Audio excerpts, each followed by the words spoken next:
Hi everyone, it's Casey Williams. If you'd looked at Cadillac sales numbers over the last few years, you might assume they don't build very many cars or have some other major problem. And neither one of those are really true. While their sales have been down, you can really look at the products to know why. Look at the German automakers. They have everything from a compact crossover, subcompact crossover, to large three-row crossovers, and everything in between, including crossover coupes. While Cadillac is really just made do with two SUVs, the big Escalade and the mid-size XT4 crossover. Well, that begins to change this year. Later this year, we'll have the XT6 three-row crossover, but right now we have the compact XT4 Sport. Let's go have a look at it. Well, for as long as anybody can remember, Cadillac's design cues have been vertical headlamps, vertical tail lamps like tail fins, and real edgy body lines. Well, with a new kind of Cadillac, a smaller Cadillac aimed at a younger audience, it gave them a chance to really develop that design language for a new generation. But you can still clearly tell this is a Cadillac. Being the Sport model, you've got the black mesh grille. I think it looks really good with the streamlined hood, or the streamlined crest there in the middle. I kind of like this power bulge here in the hood, looks very nice. Also looks very nice from behind the wheel. LED headlamps, nice thin line. Light tubes here to give you that nice vertical look at night. You come around the side, again, it looks like a Cadillac. It's a much smaller Cadillac, but it looks like a Cadillac. 20-inch alloy wheels. Again, this is a Sport model, so you get some of the black trim on it. Looks really good. Like these body lines coming back. Come around the back, you actually get to see a little bit some of the new design language in the vehicle. Of course, the tail lights here in the pillar have been kind of a recent Cadillac trademark, but they're now adding these horizontal elements too. I think in some ways it looks a little bit like the more recent Lincolns, but it looks very good and it's distinguished. Dual exhaust outlets, power hatch.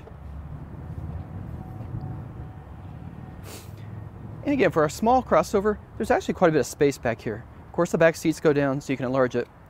And unlike a lot of cars today, there's actually a real spare tire back here. So I think that's really nice, just nice for peace of mind. The interior of the XT4 Sport is probably my favorite part of the vehicle.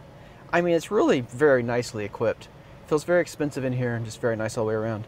You know, the stitched dash coverings, kind of layered, soft. It's as you expect in a Cadillac. Being the Sport version, real carbon fiber. I kind of like the red threads in here. Looks very nice, both here on the dash and on the doors. Kind of aluminum look finish around the air vents as well. The seats are really nice. They're very supportive, heated and ventilated. The front ones have massagers. The back ones are also heated. Heated steering wheel, nice thick leather wrapped steering wheel. Like that a lot. It's got a heads-up display that's reconfigurable. And GM always does a great job with the heads-up displays.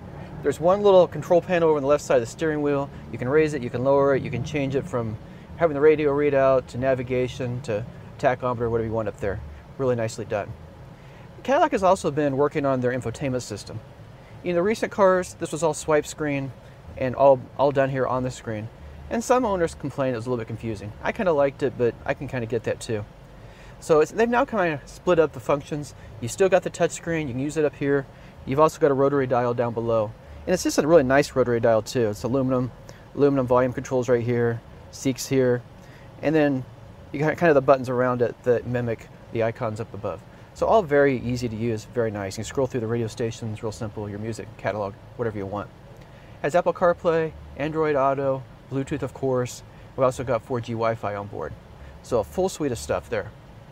You know, some of the more other nice features of the car, Bose audio system, you got the dual pane sunroof up here, and a lot of crash avoidance systems. So you have adaptive cruise control, the forward collision warning system. It'll actually flash a red thing up on the heads-up display to warn you if you're getting too close. It's actually got a following distance indicator. If you're following too close, it'll kind of give you a warning of that as well, just kind of remind you. Pedestrian detection system, it'll auto brake. Lane keep assist, blind spot warning. It's got a rear auto brake system. If you're starting to back into something, it'll auto brake. And of course, you got the round view camera. So just an absolute full suite of stuff to keep you safe. But I think the thing that really kind of surprised me inside, this is a compact crossover. There's actually a surprising amount of space in here. The vehicle feels wide, it feels open. The back seats, there's enough space to get two real adults back there and have enough leg room. Of course, enough luggage space. So even though it's a compact, you know, it really feels more like a midsize inside. I think it's a really nice thing to have.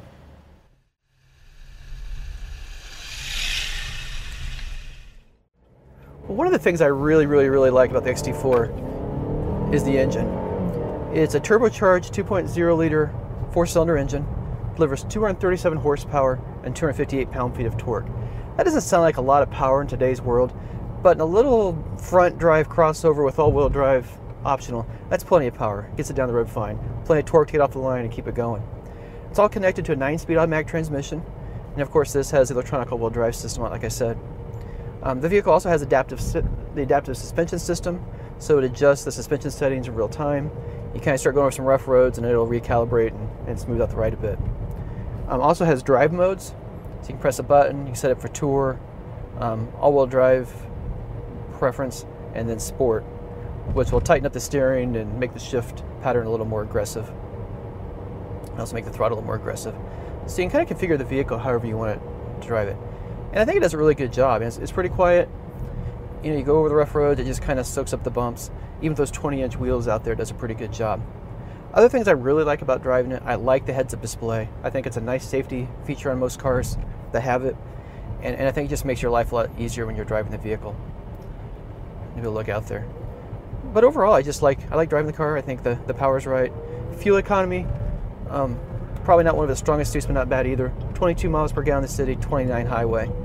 But for a vehicle with 200 and almost 40 horsepower, that's not terrible fuel economy either.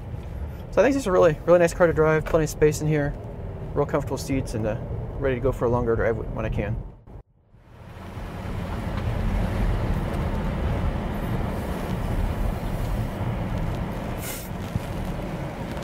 I heard plenty of people try to tell me that Cadillac sales woes were because they didn't build very good cars. And yet, when you look at the sales numbers, every car they had sold very well in the segments in which they competed. Cadillac's problem was they didn't have enough crossovers, especially as the crossover segments were just taking off like crazy. Well, now they've got a compact crossover, and they've got a pretty good one in the XT4. It looks good, looks really sporty. I like the urban-friendly size of it. I like the turbocharged engine. I love the interior. It's got everything you ever want in a compact crossover, especially a luxury one. And I just think they did a really nice effort with this vehicle. So let's talk about price. You can buy an XT4 for under $35,000, but this loaded XT4 Sport is $57,735. And if you go look at the price of some of the mid-sized German vehicles, you'll find that's at the very top of what a vehicle like this should go for. But if you think this vehicle is worth $57,000 and you enjoy driving it, I think you'd be very happy with it. Well, next week we'll have another fun car, and until then, storm forward.